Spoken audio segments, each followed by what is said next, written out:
शापुरजी पालन जी engineering and construction 150 सालों से निर्माण की एक जानी मानी कंपनी है। अपने कार्य के इस विरासत को बनाए रखने के लिए शापुरजी पालन जी ऐसे ट्रेनिंग वीडियोस के द्वारा कामगारों को काम करने के सटीक एवं सुरक्षित निर्माण के बारे में सूचित करता है, ताकि संपूर्ण सुरक्षा के साथ काम हो और अच्छी क्वालिटी प्राप्त हो सके।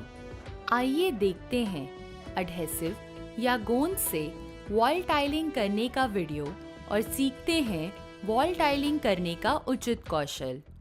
दोस्तों, खड़ी दीवारों पर टाइल्स लगाने की प्रक्रिया को वॉल टाइलिंग कहा जाता है। टाइल्स दीवारों को सुंदर तो बनाती ही है, बल्कि मजबूत और टिकाऊ भी बनाती है। टाइल्स कई प्रकार की होती है, जैसे सेरामिक टाइल्स, चीनी मिट्टी की बनी हुई टाइल्स और पत्थर से बनी हुई टाइल्स, जिनका उपयोग घरों में, दफ्तरों में तथा व्यावसायिक जगहों पर किया जाता है।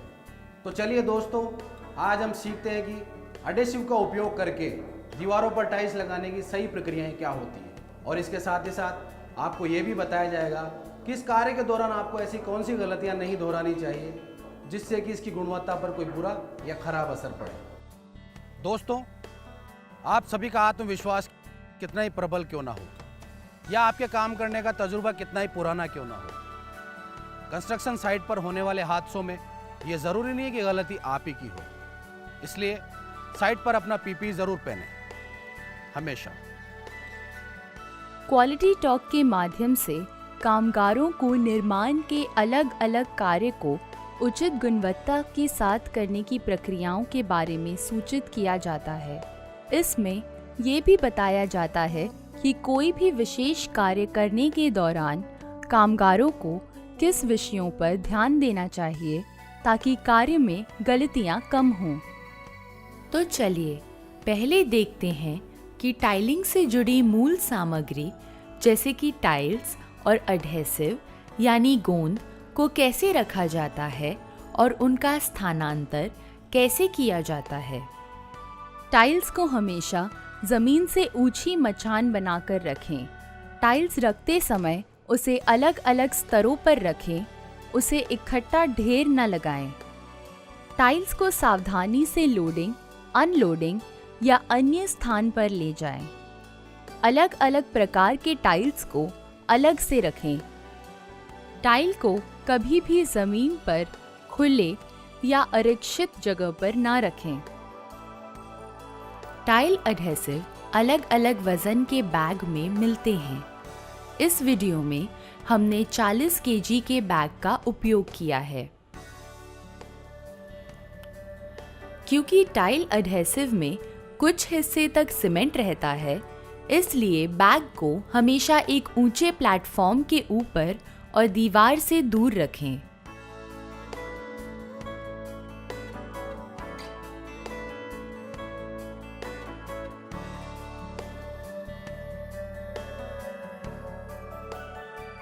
एडहेसिव बैग्स को खुले जगह या जमीन पर ढेर न करें। सामग्रियों को कभी भी गलत तरीके से या अधिक ऊंचाई तक ढेर न करें। निर्माण कार्यस्थल पर हमेशा सचेत रहे, अन्यथा खतरा होने की संभावना है। टाइलिंग कार्य में हम दिखाए गए औजारों का उपयोग करेंगे। दीवार पर टाइलिंग कार्य शुरू करने के पहले यह सुनिश्चित कर लें कि फर्श की टाइलिंग खत्म हो गई हो, दीवार पर होने वाले बिजली और प्लम्बिंग आदि के सारे कार्य खत्म हो गए हो। टाइलिंग होने वाले दीवार चिनाई की कम से कम 7 दिन तक तराई होनी चाहिए। दीवार सतह पर लगा हुआ सूखा सीमेंट मसाला, धूल, मिट्टी आदि को पहले घिसकर साफ कर लें।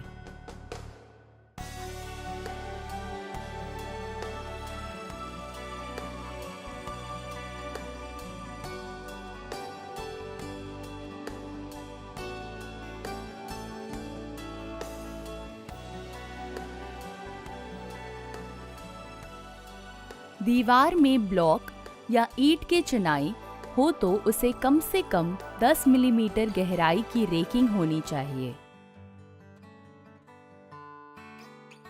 स्पिरिट लेवल के उपयोग कर दीवार की खड़ी संरेखण जांच ले। सतह में गलतियां पाए जाने पर उसे ठीक कर ले। दीवार सतह को साफ पानी से गीला कर लें ताकि सिर्फ सतह गीला रहे और टाइलिंग के प्लास्टर का पानी सोख न ले। सतह को 24 घंटे पहले ही पानी से पूरी तरह से गीला कर दें ताकि टाइलिंग के मसाले से पानी न सोख ले। एडहेसिव टाइलिंग में दीवार सतह की समतलता एक महत्वपूर्ण भूमिका निभाती है, इसलिए दीवार सतह पर 10 मिलीमीटर मोटाई के प्लास्टर का समतल परत डाल देना जरूरी है।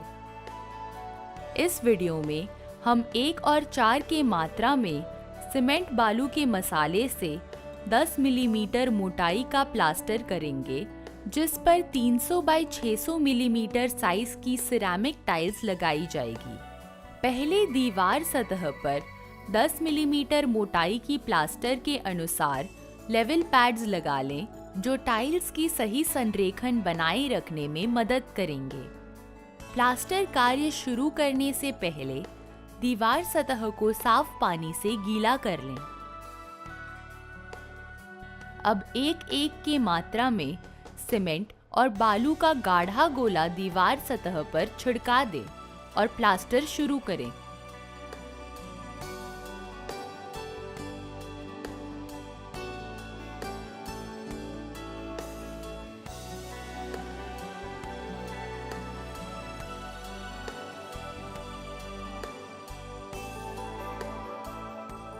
प्लास्टर किए गए सतह की संरेखण स्पिरिट लेवल से जांच लें। ध्यान रखें, टाइल के साथ मजबूत पकड़ बनाने के लिए प्लास्टर के ऊपरी सतह में दिखाए गए तरीके से खांचा बना दें।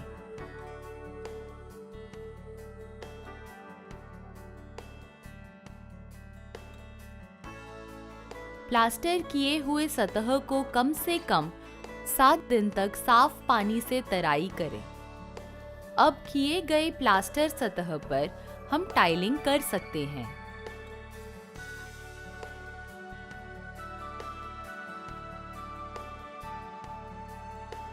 कार्य में उपयोग होने वाले टाइल्स के बैच नंबर और टाइल की रंग हमेशा जांच लें। एक ही बैच के अलग अलग बॉक्स की टाइल्स के रंग में अंतर हो सकते हैं। टाइल उपयोग से पहले ध्यान दें कि टाइल के कोण टूटे हुए ना हों। टाइल के उपयोग करने से पहले टाइल को जांच लें ताकि उसमें कोई दरार या टूटा हुआ हिस्सा तो नहीं। ऐसे पाए जाने पर टाइल को कार्य में उपयोग ना करें। टाइल्स की साइज के जांच करने के लिए उसे दिखाए गए तरीके से एक समतल स्थान पर सजाएं। अभी सजावट के अलग अलग दिशाओं को टेप से मापें तो एक दिशा में दोनों तरफ की माप एक ही होनी चाहिए। टाइल के ऊपरी सतह के समतलता जांचने के लिए ऊपरी सतह पर स्पिरिट लेवल रखें। अब एक कागज के सहारे स्पिरिट लेवल और टाइल की जोड़ के अंतर को जांच लें। टाइल सतह अगर समतल है तो कोई अंतर नहीं मिलनी चाहिए।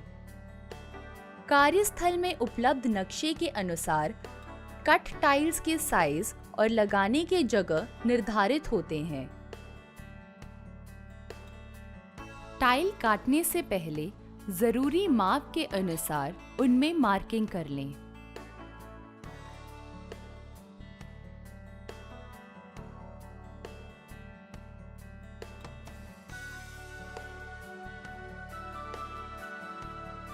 इसके बाद उचित औजारों का उपयोग करके उसे सटीक साइज में काट लें। वैद्युतिक आरी या पावर सॉ उपयोग करते समय जरूरी पीपीई अवश्य पहनें और विशेष सावधानी बरतें। टाइल में छेद करने की जरूरत हो तो उचित गोलाई की ड्रिल बिट का उपयोग करें।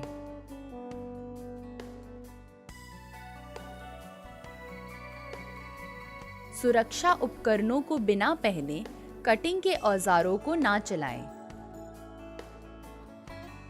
टाइल को दीवार पर लगाने के साथ उसके वजन लेने के लिए अस्थायी रूप से टाइल को सपोर्ट दिया जाता है जब तक दीवार के साथ पक्की पकड़ ना बन जाए। इस कार्य में जमीन के साथ सपोर्ट देकर एक सीधा लकड़ा या फंटी को आड़े दिशा में रखा जाता है। रखे हुए फंटी को ब्लॉक के सपोर्ट से टाइलिंग शुरू होने वाले लेवल पर ले आएं। वाटर लेवल ट्यूब या स्पिरिट लेवल की उपयोग से अब लगाए गए फंटी की आड़ा संरेखण जांच लें। ध्यान रखें कि ये सपोर्ट दीवार को छूकर रहने चाहिए। अच्छी तरह से सपोर्टेड और मजबूत होना चाहिए।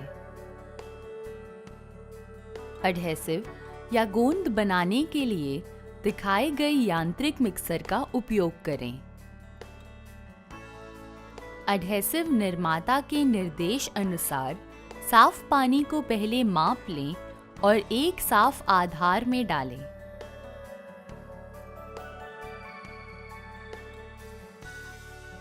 बिना माप के पानी से एडहेसिव कभी न बनाएं।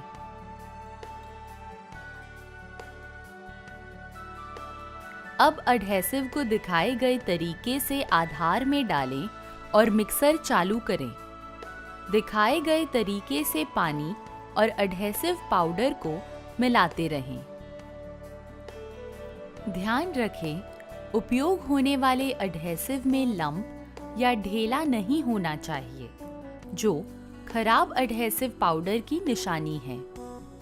निर्देशित मात्रा से ज्यादा एडहेसिव का उपयोग ना करें।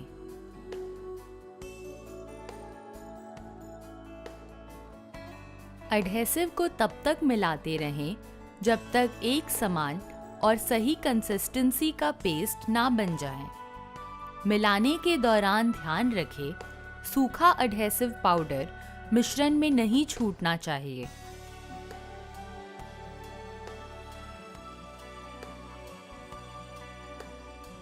एडहेसिव मिश्रण तैयार होने के बाद उसे कुछ देर तक छोड़ दें ताकि पाउडर के एडहेसिव सक्रिय हो सके। तैयार एडहेसिव की कंसिस्टेंसी जांचने के लिए उसे कन्नी पर डालें। अगर वो कन्नी से चिपक कर रहे और दीवार पर लगाते समय गिरे ना, तो समझना है कि एडहेसिव सही कंसिस्टेंसी में प्राप्त हुआ है। तैयार एडहेसिव पेस्ट को हमेशा निर्माता द्वारा बताए गए समय के अंदर उपयोग करें। दीवार पर टाइलिंग कार्य हमेशा उपलब्ध नक्शे के अनुसार किया जाता है। इस वीडियो में हम दिखाए गए नक्शे के अनुसार टाइलिंग करेंगे। टाइलिंग कार्य शुरू करने से पहले दीवार सतह की संरेखण स्पिरिट लेवल से माप लें।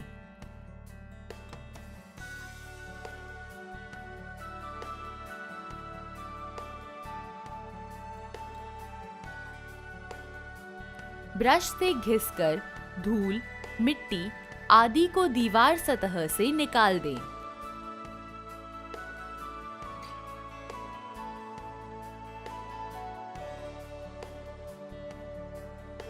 अब साफ पानी से सतह को गीला कर दें। एडहेसिव को दीवार पर लगाने के लिए दिखाए गए कन्नी या नॉच ट्रॉवेल का उपयोग किया जाता है। नॉच ट्रॉवेल कई प्रकार और साइज के होते हैं। टाइल के साइज या दीवार सतह की अवस्था के अनुसार ट्रॉवेल के साइज या प्रकार का चयन किया जाता है। क्योंकि हम 300 बाय 600 मिलीमीटर की सिरेमिक वॉल टाइल्स लगाएंगे, इसलिए इस वीडियो में 12 मिलीमीटर की स्क्वायर नॉच ट्रॉवेल का उपयोग किया है। पहले दिखाए गए तरीके से ट्रॉवेल के समतल धार से एडहेसिव पेस्ट को दीवार पर नीचे से ऊपर की ओर लगाएं। दीवार पर लगाए गए एडहेसिव परत की मोटाई 6 मिलीमीटर होनी चाहिए।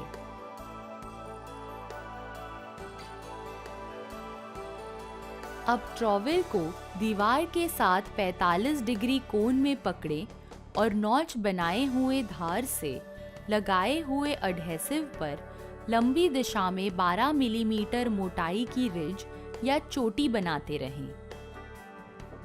चोटी बनाते हुए छूट गए जगह पर फिर से एडहेसिव लगाएं और वापस चोटी बना दें। एक बार में एक टाइल समान चौड़ाई और 2 से 3 टाइल समान लंबाई या 15 मिनट तक टाइलिंग किया जाए इतनी ही जगह पर एडहेसिव लगाएं।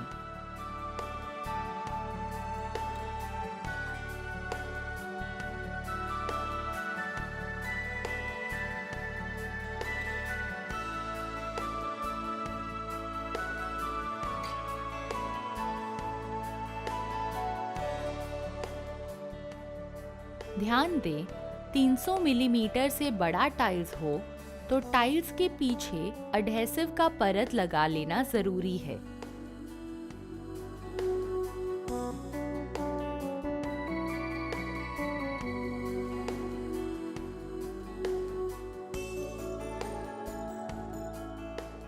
टाइल्स के पीछे लगाए हुए एडहेसिव परत पर चौड़ाई बराबर चोटी बनाएं, लंबाई बराबर नहीं।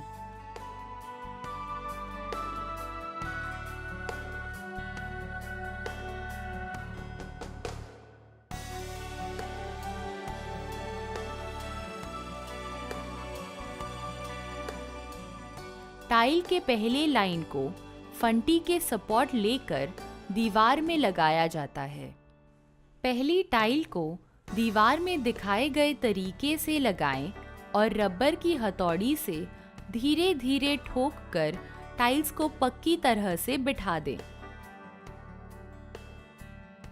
इसमें अन्य हथौड़ी का उपयोग ना करें। टाइल को हथौड़ी से ठोकने के समय ध्यान दें कि टाइल्स टूटे ना। दूसरे टाइल लगाने के बाद दोनों टाइल्स के बीच में स्पेसर लगा दें। यहाँ हम 3 मिलीमीटर मोटाई के पीवीसी स्पेसर का उपयोग करेंगे।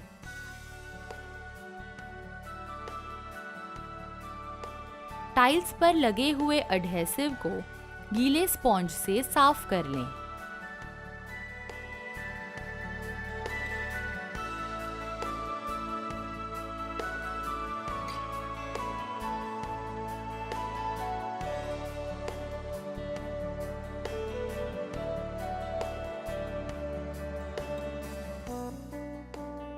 टाइल लगाने के दौरान दीवार सतह की संरेखण और लगे हुए टाइल के लेवल को स्पिरिट लेवल से माप लें।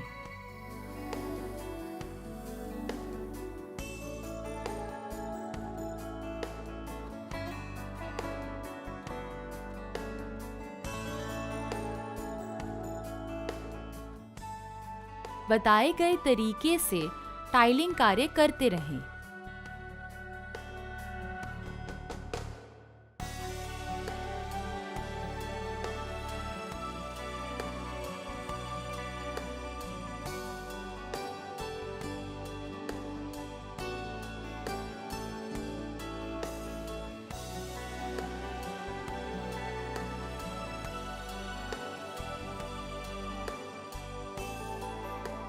दूसरे लाइन के टाइल लगाते हुए पहले लाइन के साथ संरेखण स्पिरिट लेवल से जांच ले।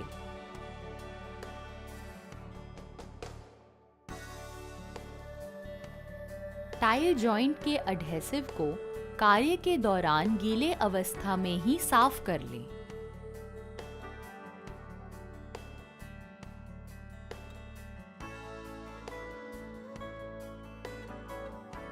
हर लाइन के अंत में स्पिरिट लेवल से दीवार सतह की संरेखण जांच लें।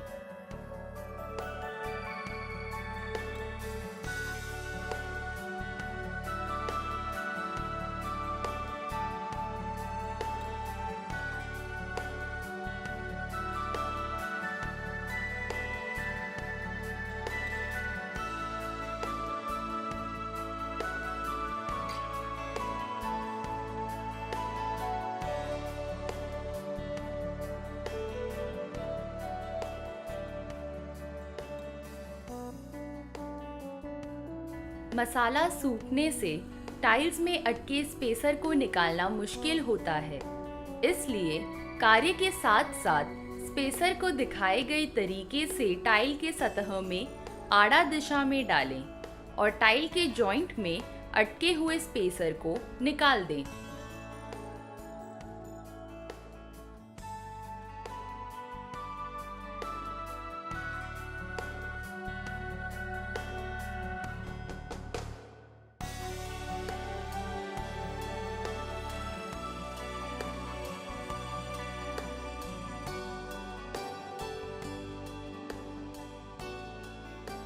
ग्राउटिंग के शुरू में दीवार के सामने फर्श पर फ्लोर प्रोटेक्टिव कवर बिछा लें। टाइल के जॉइंट भरने में सीमेंट, इपॉक्सी आदि का उपयोग किया जाता है। इसमें रेडी मिक्स ग्राउटिंग एजेंट का भी उपयोग किया जा सकता है। इस वीडियो में हम टाइल के जॉइंट भरने के लिए इपॉक्सी ग्राउट का उपयोग करेंगे।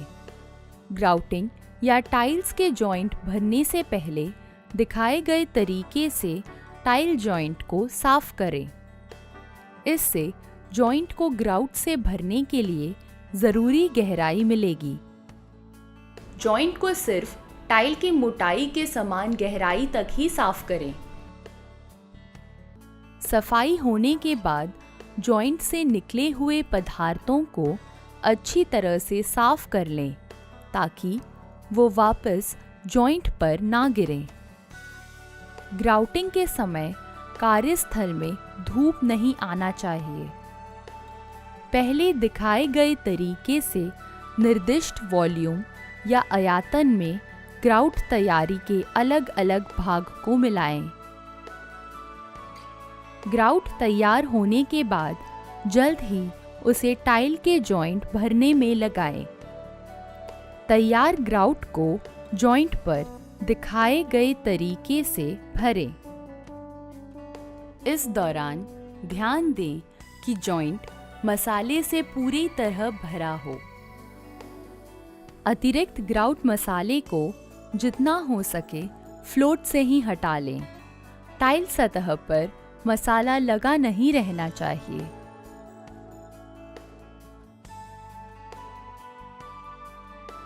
ग्राउटिंग कार्य खत्म हो जाने के 30 से 40 मिनट बाद साफ पानी, साबुन और स्पॉन्ज से जॉइंट की सफाई करें।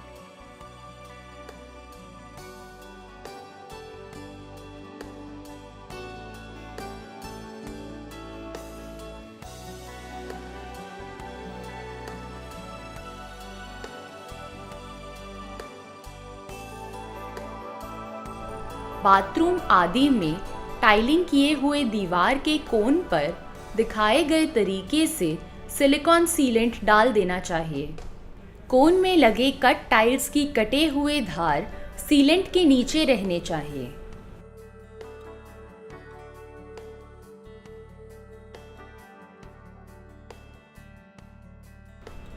दीवार के उभरे हुए कोन पर कॉर्नर बिड लगा दें।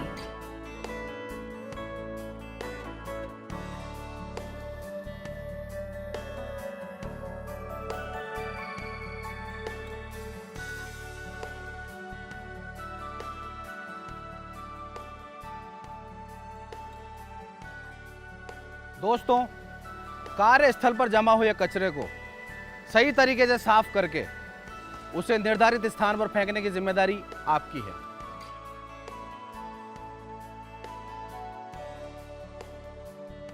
दोस्तों, एक बहुत ही जरूरी बात, आपके कार्य की गुणवत्ता काफी हद तक आपके औजारों पर निर्भर होती है। इसलिए कार्य के अंत में औजारों को अच्छे से साफ करके उन्हें सुरक्षित स्थान पर रखने की जिम्मेदारी आपकी है। दोस्तों, हमने इस वीडियो के दौरान आपको बताया कि वॉल टाइलिंग करने की प्रक्रियाएं क्या होती है और हमने आपको ये भी बताया कि इस कार्य के दौरान आपको कौन कौन सी गलतियां नहीं करनी चाहिए। दिखाई गई सभी प्रक्रियाएं वॉल टाइलिंग की अच्छी क्वालिटी के लिए बहुत ही ज़रूरी है। तो दोस्तों, उम्मीद करते हैं कि इन सभी प्रक्रियाओं का आप कार्यस्थल पर सही उपयोग करेंगे। गुणवत्ता अपनाइए, सुरक्षित रहिए।